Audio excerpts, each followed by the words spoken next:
Bom dia, sejam todos bem-vindos à terceira edição do CEMAC News.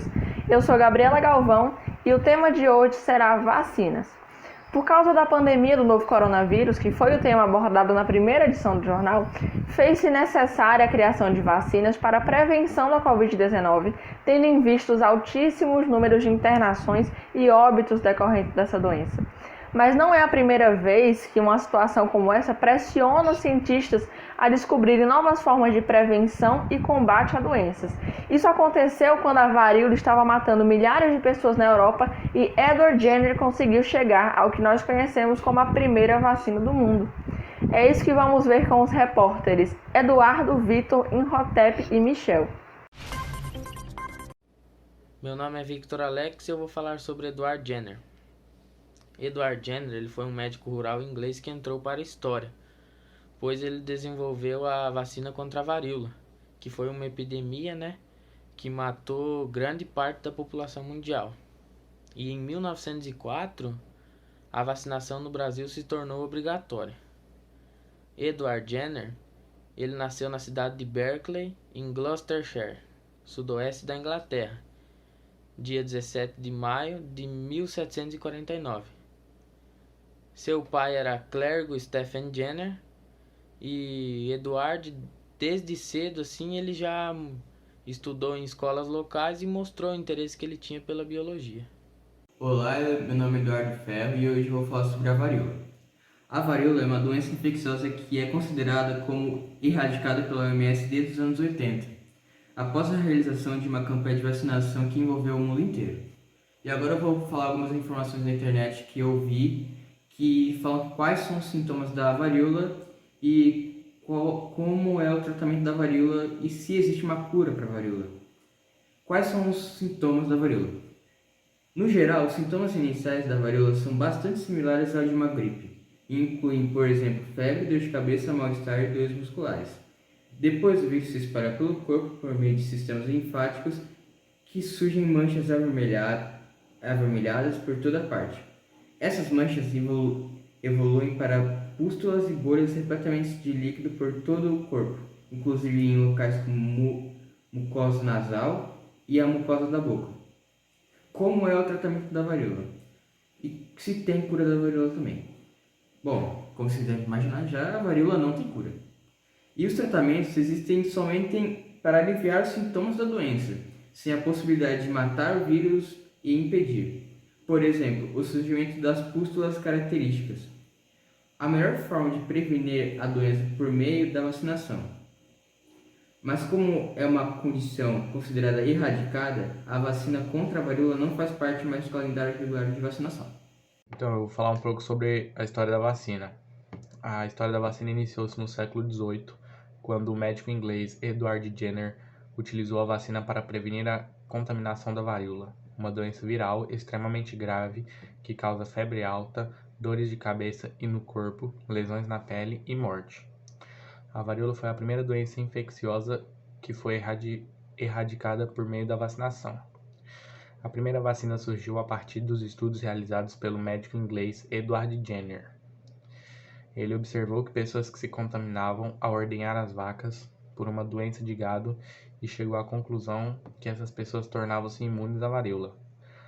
A doença chamada de cowpox, assemelhada à varíola humana, pela formação de pústulas, lesões com pus. Diante dessa observação, em 1796, Jenner inoculou o pus presente em uma lesão de uma ordenhadora chamada Sarah Nelmes, que possuía a doença cowpox, em um garoto de 8 anos chamado James Phipps. Phipps adquiriu a infecção de forma leve e após 10 dias estava curado. Posteriormente, Jenner inoculou em Phipps pus de uma pessoa com varíola e o garoto nada sofreu. Surgiu então a primeira vacina criada no mundo. Bom dia, meu nome é Michel. Hoje eu vou falar da doença que mais matou pessoas antes da vacina existir. O nome dessa doença é peste negra. Ela teve início na China, mas o lugar onde ela mais matou pessoas foi na Europa.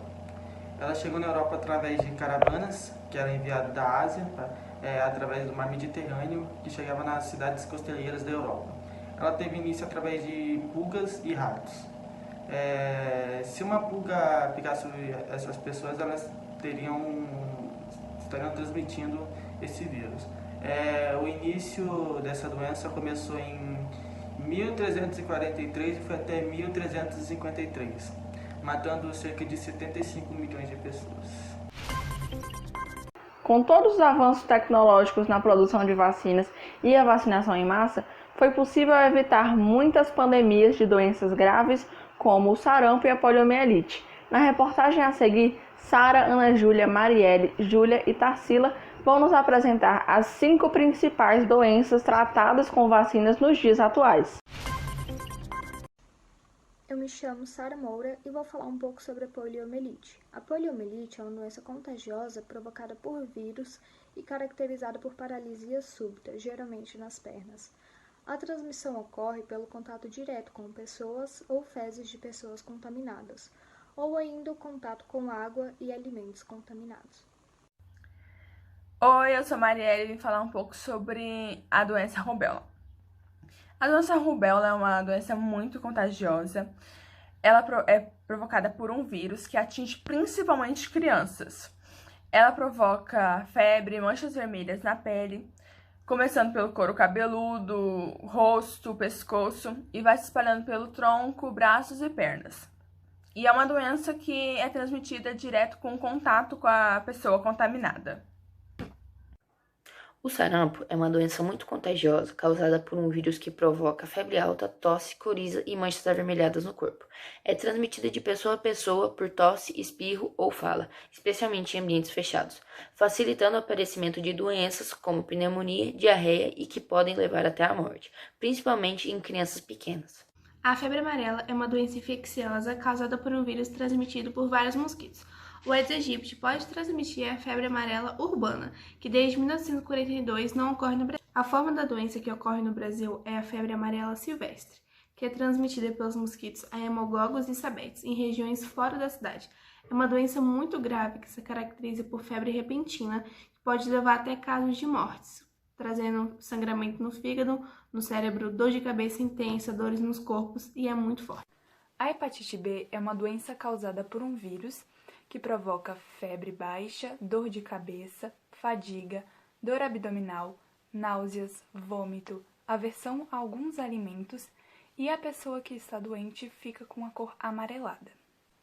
A hepatite B é grave, pois pode levar à infecção crônica do fígado e, na idade adulta, levar a câncer de fígado.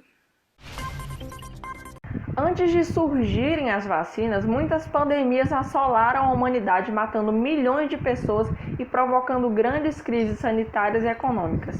Uma das pandemias mais conhecidas e estudadas nas escolas atualmente é a da peste bubônica, que reduziu drasticamente a população mundial na época. Segue daí Isabela, Pedro, Vitor, Leonardo e João. Eu sou o Pedro Terres e vou falar um pouco sobre a peste bubônica. Ela é transmitida através de uma bactéria chamada Yersinia pestis e pode ser disseminada através de roedores e de pulgas contaminadas. Seus principais sintomas incluem inchaço na virilha, nas axilas e no pescoço. Além disso, outros sinais são febre, dor de cabeça, dores musculares e até calafrios. Ela é considerada historicamente a causadora da peste negra, que assolou a Europa no século XIV, causando cerca de 70 a 200 milhões de mortes. Olá, eu sou o Vitor Henrique e eu vou falar sobre a varíola. A varíola ela foi uma doença onde ela atormentou a humanidade por mais de 3.000 anos, onde o faraó Ramsés II, a rainha Maria II da Inglaterra e o rei Luís XV da França, eles tiveram a varíola, que também era conhecida como bexiga. O vírus Orthopoxus vírus variolae, ele era transmitido de pessoa a pessoa por meio das vias respiratórias. Os seus sintomas eram febre, seguido de erupções na boca, na garganta e no rosto. Felizmente, a varíola foi erradicada do planeta em 1980 por meio de campanhas de vacinação em massa. Meu nome é Leonardo Jesus e hoje eu vou falar um pouco sobre a cólera. Cólera foi uma das pandemias que marcaram o mundo por sua rapidez de proliferação e por sua letalidade. A cólera ela se iniciou em meados do século XX, em 1817, matando milhares e milhares de pessoas. Essa doença ela é transmitida por uma bactéria chamada Vibrio cholerae. Essa bactéria, ao longo dos anos, ela sofre mutações genéticas fortes, fazendo com que o ciclo de contaminação dela não cesse e fazendo com que isso se torne uma pandemia, fazendo com que ela possa se tornar uma pandemia. Em nosso país, Brasil, já houve vários e vários surtos dessa doença, porém não agravou tanto, sendo basicamente em áreas mais pobres do Nordeste. No Iêmen, um país árabe, em 2019, mais de 40 mil pessoas morreram por conta dessa doença ser tão letal, tão rápida e infecciosa. A transmissão dessa doença, cólera, ela é a partir de consumo de água e alimentos contaminados, também por contaminação oral e fecal direta, sendo mais comum em países subdesenvolvidos.